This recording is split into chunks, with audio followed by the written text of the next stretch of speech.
تقترب من الحدوث لتقلب كافة الموازين الفلكية. فنقلا عن تقارير إعلامية دولية نشرتها وكالة ناسا الفضائية تفيد بأن الشمس اقتربت من أن تشرق من مغربها، خبر نقل من خلاله تحذير خطير لسكان كوكب الأرض من اقتراب انقلاب الحقل المغناطيسي الأرضي، والذي تأكد انخفاضه الآن بمعدل 5% كل 10 سنوات فقط، عوضا عن 100 سنة في السابق، وهو ما ينذر بكارثة في القريب العاجل ستختفي معها التكنولوجيا كما نعرفها اليوم. عن أبي هريرة رضي الله عنه أن رسول الله صلى الله عليه وسلم قال: لا تقوم الساعة حتى تطلع الشمس من مغربها، فإذا طلعت فرآها الناس آمنوا أجمعون، فذاك حين لا ينفع نفسا إيمانها لم تكن آمنت من قبل أو كسبت في إيمانها خيرا.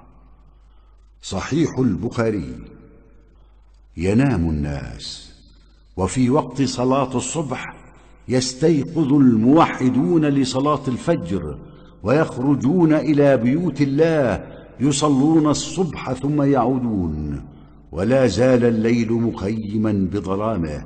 ويخرجون لصلاة الظهر ولا زال الليل مخيما بظلامه، وفجأة يشهد أهل الأرض في الأرض كلها آية عجيبة من علامات الساعة الكبرى،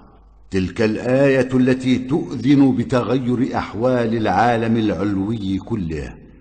ألا وهي طلوع الشمس من مغربها،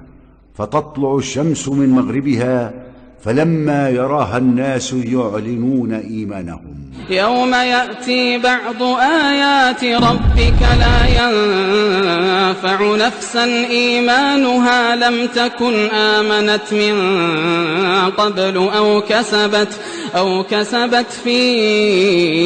إيمانها خيرا.